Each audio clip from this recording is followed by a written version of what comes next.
IIT JEE और NEET के लिए आप यहाँ देख पा रहे हैं कि यह एक ऑब्जेक्ट है और इस ऑब्जेक्ट को एक मीडियम में रखा गया है, जिस मीडियम का रिफ्रैक्टिव इंडेक्स 3 यानी 3 है। और इस प्रकार इस ऑब्जेक्ट पर इलेक्ट्रोमैग्नेटिक वेव का रेडिएशन इंसिडेंट हो रहा है, जिस रेडिएशन का इंटेंसिटी 6 × 10⁻⁸ वाट पर मीटर स्क्वायर है। आपको यहाँ बताना है कि रेडिएशन प्रेशर इस ऑब्जेक्ट पर कितना होगा। कंडीशन ये है कि रेडिएशन कंप्लीटली इस ऑब्जेक्ट के द्वारा एब्जॉर्ब कर लिया जा रहा है। तो आपको पता होना चाहिए कि ऑब्जेक्ट के द्वारा रेडिएशन कंप्लीटली एब्जॉर्ब होता है, पार्शियली एब्जॉर्ब होता है और कंप्लीटली रिफ्लेक्ट होता है।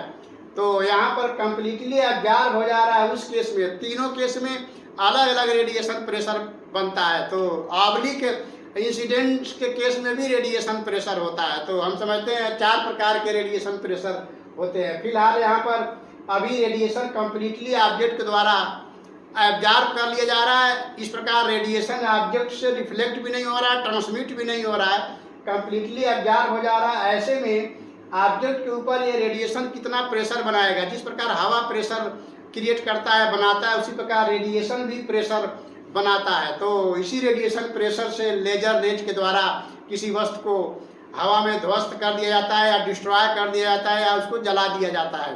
तो फिलहाल ये इलेक्ट्रोमैग्नेटिक वेव का रेडिएशन है, इस ऑब्जेक्ट पर इंसिडेंट हो रहा है और उसका इंटेंसिटी दिया हुआ है और ये कम्प्लीटली एब्जॉर्ब हो जा रहा है ऑब्जेक्ट के द्वारा। इस प्रकार ऑब्जेक्ट के ऊपर कितना रेडिएशन प्रेशर पड़ रहा है उसको निकालना है। तो ऑब्जेक्ट के ऊपर रेडिएशन प्रेशर जब मीडियम में रखा गया है उस केस में I/V होगा, जहाँ V इस मीडियम में इलेक्ट्रोमैग्नेटिक वेव यानी रेडिएशन का स्पीड है और मीडियम में इलेक्ट्रोमैग्नेटिक वेव का स्पीड वैक्यूम में स्पीड अपॉन म्यू होता है। यहाँ म्यू मीडियम का रिफ्रैक्टिव इंडेक्स है।